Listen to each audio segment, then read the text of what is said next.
From the Walt Disney World Swan and Dolphin Resort in Orlando, Florida, it's theCUBE, covering Splunk.com 2016. Brought to you by Splunk. Now, here are your hosts, John Furrier and John Walls. And welcome back here on theCUBE, the flagship broadcast of SiliconANGLE TV, where we extract the signal from the noise. We're live at conf2016 here in Orlando, Florida, on the show floor. A lot of activity, a lot of excitement, a lot of buzz, and a really good segment coming up for you here. Along with John Furrier, I'm John Walls, and we're joined by two gentlemen from the Herjavec group. Robert Herjavec, good to see you, sir. Greetings. CEO, Thank you for having us. Atif Ghauri, the Senior VP at Herjavec. Good to see you, sir. Yes. First off, Robert, congratulations. Newly married, your defense was down for a change, and but congratulations on that. Oh, thank you, it was wonderful. It was a great wedding, lots of fun, but you know, casual and a lot of, just a big party. Yeah, it was. Looked like pictures were great. It was great. People obviously know you from Shark Tank, but the Herjavec group has been really laser focused on cybersecurity for more than a decade now. Tell us a little bit about, if you would, maybe just paint the broad picture of the group, your focus, and why you drilled down on cyber. Yeah, I've been in the security business for about 30 years. I actually helped to bring a product called Checkpoint to Canada, firewalls, URL filtering, that kind of stuff. And we started this company 12 years ago, and our vision was to do managed services. That was our vision. No other customer's vision, but our vision. And we thought we'd do 5 million in sales in our first year, and we did 400,000. The market just wasn't there. SIM technology, log aggregation, isn't what it is today. I mean, I think at the time, it was Envision. Yeah. What was it called? Yeah, it was RSA Envision. Envision, and then RSA bought them. That was really the first go-to-market SIM. Then you had ArcSight and Q1. And so our initial business became around log aggregation, security, writing parsers, and then over time it grew. It took us 5 years to get to 6 million in sales, and we'll do about 170 million this year. And we went from a Canadian company to really a global entity. We do a lot of business in the States, UK, Australia, everywhere. Right. Well, you're certainly a celebrity. We love having you on theCUBE, our little Shark Tank in and of itself. But you're also an entrepreneur, right? And you know the business. You've been in software, you're in the tech business, so you're a tech athlete, as we say. This world's changing right now, and on Shark Tank you get a lot of pitches as entertainment meets business. But the fact that the entrepreneurial activity, certainly in the Bay Area, in Silicon Valley where I live, and all around the world, is really active. Whether you call it the programmer or culture, or just the fact that the cloud is allowing people to start companies, you're seeing a surge in entrepreneurship in the enterprise, which is like, was boring in the past, you know? You mentioned Checkpoint, the old days, but now it's surging. What are your thoughts on the entrepreneurial climate? I don't know if the enterprise entrepreneurship element is surging. By the way, I'm going to say intrapreneur, just the way I say it. Cuban always makes fun of me. So we don't say it like that in America. I'm like, screw off. That's how you say it. I was like, I want to say it the way I want to say it. Well, internal entrepreneurs, right? That's what you mean by intrapreneurship? Well, no, it's just the way I say it. It's a Canadian thing. Yeah, but business to business enterprise, we've always been in the enterprise business. So we're seeing a lot of growth in that area. A lot of VC money's going into that area because it's more, you know, you can measure that level of return and you can go and get those customers. But on our show, we're a bubble. We don't do a lot of tech deals like we're talking because it's boring TV. Tech people love tech. Consumers love the benefit of tech. You know, no consumer opens up their iPhone and says, oh my gosh, I love the technology behind my iPhone. They just love their iPhone. And our show is really a consumer platform that is... It's on cable TV, so it's got a big audience, so you got to hit the wide swath. We're one of the highest rated shows on network television, 8 years, 3 Emmys, you know, it's a big show now. And what we've all learned, because Mark Cuban and I are tech guys, when we used to look for stuff we know, we don't invest in stuff we know anymore. We invest in slippers, ugly Christmas sweaters, food products, because if you can tap into that consumer base, you're good to go. So bottom line, has it been fun for you? I mean, the show has been great. It's been, obviously the awards are great. Has it been fun for you? What's it been like? What's the personal feeling on being on the Shark Tank? You know, filming is fun, and hanging out is fun, and it's fun to be a celebrity at first. Your head gets really big, and you get really good tables at restaurants, and you know, there's no sporting People recognize you. Yeah, you get to be on theCUBE. I get to be happen every day, Robert. You know, you get to go everywhere, but after a while, it gets pretty dry. but it really helps our brand. We compete typically against IBM, Verizon, and the CEO of IBM, you're not going to see him selling you security. Well, I know they're doing spending a lot of cash on Watson trying to get that to work, but that's a whole other story. But let's get down and dirty on Splunk. You're here because you're doing a talk. Give a quick take on what you're talking about. Why are you here at .conf for Splunk? Yeah, we're doing a talk on data transformation, and the world today is about data, and the amount of data points and access points and the Internet of Things is just exponential growth. The stat I always love, and Atif's heard it 1,000 times, is there's roughly 3 billion people on the Internet today, and there's roughly 6 billion or 7 billion IP addresses. By 2020, according to the IPv committee, there'll be 5-6 billion people connected and hundreds of trillions of IP addresses. And the IoT is going to add more surface area to security attacks. I mean, it used to be the old days. You mean checkpoint, the moat, the firewall. Yeah, well, the door. idea of the perimeter is gone now. There is no such thing as a perimeter anymore because everything you can access. And so a lot of work in that area, and all of that comes to data and log aggregation. And what we've seen for years is that the SIM vendors wanted to provide more analytics, but if you really think about it, the ultimate analytics engine is Splunk. Yep. And Splunk now with their ESM module is moving more into the security world and really taking away market share. So we're very excited by it. We have a great relationship with the Splunk guys. We see nothing but future. And you guys are using Splunk and working with it with your customers? We do. We've been using Splunk for a while. We have a private cloud. Tell us a little bit about it. Yeah, so we eat our own dog food. So not only do we sell Splunk, but we also use it in-house. We've been using it for over 5 years. It powers our analytics platform, which is a fancy way to say reduces the noise from all the different clutter, from all the IoT, from all the different type of alerts that are coming in. Companies need a way to filter through all that noise. We use Splunk to solve that problem for us internally. And then of course we sell it and we manage it for global 2,000 customers, Fortune 100 companies all over the world. Tell us about the role of data, because data transformation has been a big buzzword. It's a holistic message around businesses digitizing and getting digital assets in front of their customers. We have a big research division that does all this stuff. But at the end of the day, the digitization of your business means you're going to have to go digital all the way.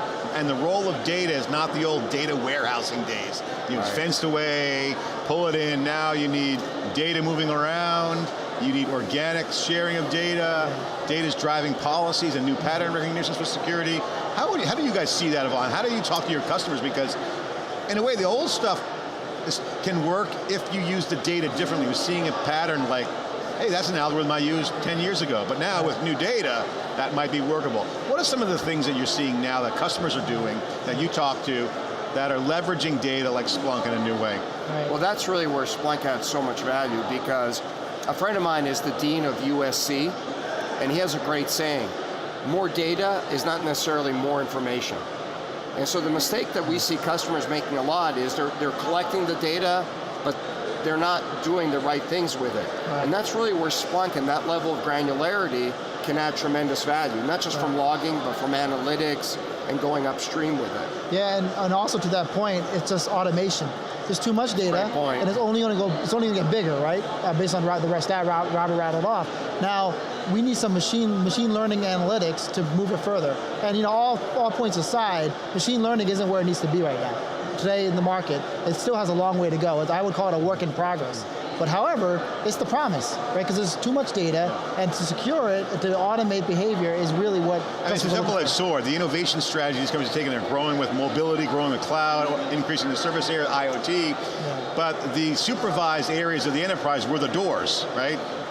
Lock the doors, and the perimeter is now dead, so now you have an unsupervised environment in the enterprise at risk. Once the hackers get in, they're having their way. Oh, the internet is like a kindergarten playground where there are no rules and the teacher went home at lunch. That is the internet. And high school. I think it would be up through high school.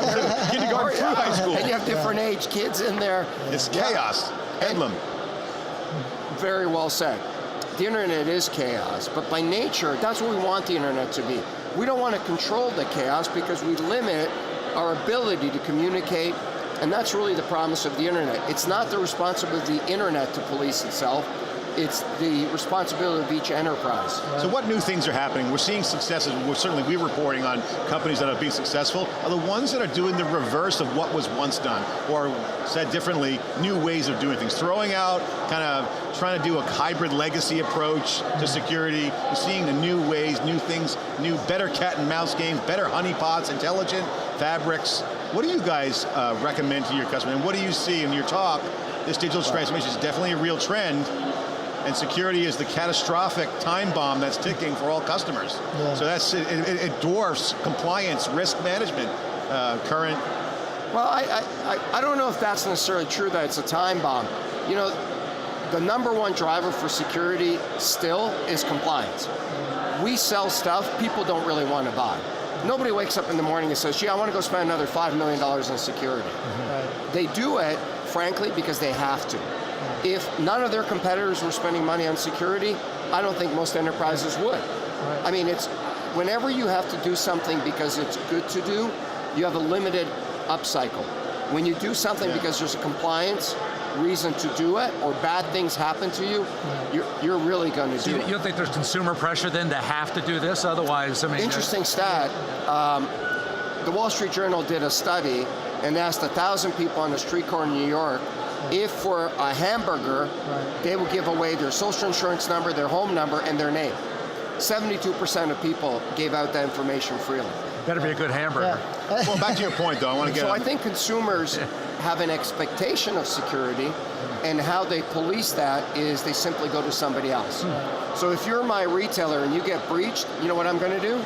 I'm going to go next door. But I think that the average consumer's expectation is security is your responsibility, not mine. Okay, so on the B2B side, I want to push on something that I kind of disagree with. If compliance, I agree, compliance has been a big part of data governance and data management, all that stuff. PCI has been the biggest driver in security in the last 5 years. No doubt. However, companies are now sharing data more with other companies. Financial institutions are sharing core data with other financial institutions, which kind of teases out the trend of, I'll give you some of my data to fight the fraud detection market because it's $1 trillion problem. Right. So you start to see points of growth where, okay, you start to see people go outside their comfort zone on compliance to share data. So we're trying to rationalize that. Your thoughts, I mean, is that an indicator? Do you see that as a trend, or, I mean, obviously locking down the data would be, I think it's challenging. I mean, we were at the President's Council on Security last year at Stanford, and you know, President Obama got up there and made this impassioned speech about sharing data. That for the goodness of all of us, we need to share more data and be more secure. Right. And I got to tell you, you heard that speech and you're like, no, yeah, baby, I am going to share my data. We're all going to work together. Right after him, Tim Cook got up there and said, I will never share my data with anybody in the government. And you heard him and you're like, I am never sharing my data with anybody. There's a tension there, right? Well, I mean, this is a natural tension between government and enterprise. Well, I think there's also a natural tension between enterprises. There's competitive issues, there's competitive pressures. Apple certainly is a great case. They're like, hoard their data. Well, this is the dilemma, right? You want to have good policy, but innovation comes from experimentation, right? So like, it's a balancing act between what do you kind of do? How do you balance? Yeah, you know, it's a great time to be in our space. I mean, look at this floor. How many companies are here? Splunk is growing by 30%, the show itself. 30% per year. They're going to outgrow this venue next year, and they're going to have to go probably to Vegas or somebody. I think that's exciting. But these are all point products. The fastest growing segment in the computer business is managed services, because the complexity in that world is overwhelming, and it's extremely fragmented. So talk about your business right now. What are you guys currently selling? How many employees do you have? What's the revenues like? What's the product mix? Yeah, so we're a global company. So we have 10 offices worldwide, close to 300 employees. We're one of the fastest growing companies in North America. Our focus is managed security services.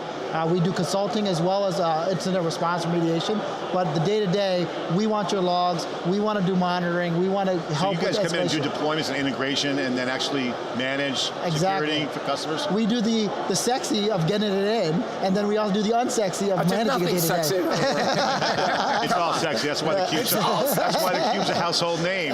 We have celebrities coming on now, soon they'll be on cable. That's right, this will be a primetime show. It's funny, I got approached by a network, I can't tell you who, big network with a big producer to do a cybersecurity show. And so they approached me and they said, oh, we think it's going to be so hot, it's such a topical thing. So they spent the day with me and our team to watch what we do. Paint dry. No Paint drying. They're like, Do you guys do anything besides sit on the computer? you have a meeting, you look at a monitor. Well, I It's mean, not much of a Does anybody show. have a gun? Make the network TV, you have to add, Build a wall. someone has to die in the end. That has to be network TV. Yeah, but I mean, there's a problem. There's 1.4 million cyber jobs open right now. Right. And that's not even including any data science statistics. Yeah. So, so we're reporting I'm that. sure it's the same thing in data science. It's the same problem. How do you take a high skill Right. that there's not enough talent for, hopefully computer science, education, all that stuff happens, and automate it. To your point about automation, this is the #1 problem. How do you guys advise clients? What the hell do they do? You know, automation's tough. We just had this meeting before we got on here because in our managed service, it's people-driven. We want to automate it. Right. But there's only a certain amount of automation you can do. Right. You still need that human element. Yeah, I mean, if you could automate it, somebody could buy a product and they're secure. Yeah, machine learning isn't where it's supposed to be, right? Every vendor aside, machine learning is not where it needs to be, but we're getting there. Yeah. But just having succinct automation helps solve the cybersecurity labor shortage problem because the skill level that you hire at can go lower. So you reduce the learning curve of who you need to hire. That's a and what great they point. I mean, I think the unsupervised machine learning algorithms are going to become so much smarter with the Splunk data because that's a tough nut to crack because you need to have some sort of knowledge around how to make that algorithm work. The data coming in from Splunk is so awesome, that turns that into an asset. So, this is a moving train, right? I mean, this is a big time. Okay, go step back for a second. I want to change gears. Robert, I want to get your thoughts because, since you're here and you do a lot of, picking the stocks, if you will, on Shark Tank. In the tech world, our boring tech world, that's we love, by the way. So we love too. How do you, as someone who's got a lot of experience in the cycles of innovation, look at the changing digital transformation vendor landscape? Splunk, companies like Oracle trying to transform, Dell bought EMC, IBM's pivoting, Amazon is booming. Right. How do you look at the new digital enterprise, and how do you look at that from if you're a customer or an investor? Where's the growth stocks? Where's the growth companies? What's the growth parameters? What's your thoughts? One of the reasons I love our industry, why I got into tech was I had no money. My dad worked in a factory. My mom was a receptionist. And the old adage is to make money, you need money.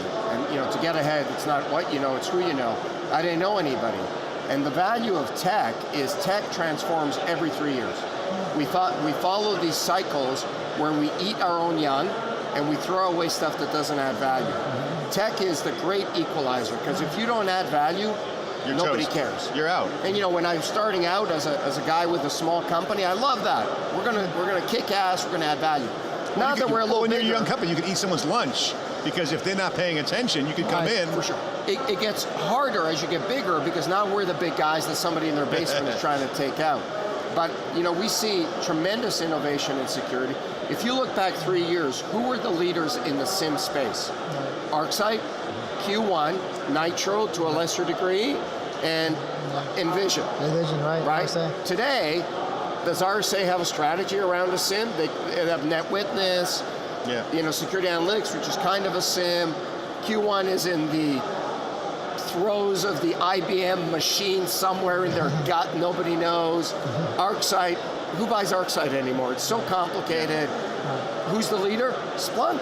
So back to the old classic team, obviously you have good people on the management team. Product matters now in tech, doesn't it? Absolutely. More than ever. Right. Yep. Obviously balance sheet. Okay, just get back to data transformation. So, data is so critical now, and again, it's more from that data warehouse, which still is around, but to real-time data, having value, moving it into different applications. Question is, how do you value data? I mean, you can't put it on the balance sheet. I mean, people value factories. I mean, GE said, we have all this investment in machines and assets, but they worry about someone getting their data and doing a judo move on them. So data is truly an asset that's flying out of their network. How does companies value data? Can it ever be on the balance sheet? How do you look at that? I don't think data in of itself has any value. It's the effect of the data that has the value. And it's a very singular, it's what somebody does to it. Whatever the data is worth to you from a business perspective, it's worth fundamentally more to an outside bad party. Because they can package that data and sell it to a competitor, a foreign government, all those kind of places. So it's the collection of raw data and applying it to something that has meaning to a third party. So it's like thermodynamics, really. Until it's in motion, it's really not worth anything. I mean, that's what you're saying. Data's data until it's put to work. I don't think you're ever going to see on the balance sheet as a hardcore value, because it has to have a transformative value. You have to do something with it. It's the something. Okay, so pretend you're in a Shark Tank and you're a data guy, and you say, boss, I need more budget to do security. I need more budget to expand our presence. And the guy says, sorry, I need to see some ROI on that data. Well, I just have a gut feeling that if we move the data around, it's going to be worth something. Oh, I pass, you can't justify the investment. So a lot of that, I mean, oversimplifying it, but that's kind of like a dialogue that we hear in customers. How do you get that? What I always tell CIOs and CISOs, it's challenging to get budget to do a good thing or the right thing. It's easier to get budget to do the necessary thing. And so necessary is defined by the nature of your business. So if you make widgets and you want to get more budget to protect the widgets, no one cares. No one's sitting around going, oh, are my widgets safe? They are to a certain degree, and they'll have limited budget for that. But if you go to them and say, you know what, we have a risk that if somebody can attack our widgets, we're going to be down for 3 days. And being down for 3 days or 3 hours has a dollar cost of $5 million. I need an extra 2.5 to protect that from happening. As a business guy and a CEO, I understand that. That's great advice. And that's the biggest challenge still with security people is we're technical people. We're not used to talking to business guys. It's like house insurance, in a way, or insurance, right? Yeah, you invest this to recover that. It's a great analogy. You know, I used to race cars, and I had a life insurance premium for Keyman Insurance. And my insurance agent comes along and says, you should buy a bigger policy. I'm like, I don't need a bigger policy. It's so much money, we're okay. And then he says to me, you know, if you die in a race car, I'm not sure you're covered. But if you pay me another 10 grand a year in coverage, you're covered. Did I buy it? Absolutely. It's the That's same very analogy. necessary. Great advice. Personal question for you. So if your dad's had a factory, you mentioned, I saw that, you mentioned that earlier. If he had a factory today in a modern era of IoT, and you're going to give him the digital transformation consulting project, how would you advise him? Because a lot of people are taking their analog business and digitizing it. Some already have sensors in there. So you see the manufacturing and certainly the industrial aspect of IoT has been a big deal. How would you advise your dad building a factory today? Yeah, so I think there's two aspects to it. One is just, you know, everything we've been talking about, data transformation, data analytics, making things better. None of those things are possible unless you're actually collecting the data. It's like customers come to us and say, you know what, we don't want you to just manage our logs and tell us what's going on. We want higher level value. And I'm like, no, I get that, but unless you're actually aggregating the logs, none of the upstream stuff matters. So the first thing is you have to collect the data, whether that's sensors, old devices, mechanical devices, and so on. The second part of it is the minute you open up your factory and open up the mechanical devices and attach them to a PC or anything that's network-based, you're open for risk. And so we're seeing that now in utilities, we're seeing that with gas companies, oil companies. You know, up until a few years ago, you couldn't physically change the flow of a pipeline unless there was a physical connection, a mechanical on-off. It was very binary. Today, all those systems are connected to the internet. And it saves companies a lot of money because they can test them and stuff. But they're also open to hackers. Big time. Gentlemen, we appreciate the time. And who says tech isn't got a little pizzazz? I mean, we've had the Herjavec group here today, for God's sake. That's a lot of pizzazz. It's been great. I mean, you guys are exciting, but you are Dancing with Stars, of course. Thank you very much. Well, thanks for being in the Cube Tank. We appreciate that. Thank you. Don't call us, we'll call you. Gentlemen, thank you very much. We're booked. Maybe we can get you on next time. Okay, we're out. .com 2016 Cube coverage continues live from Orlando.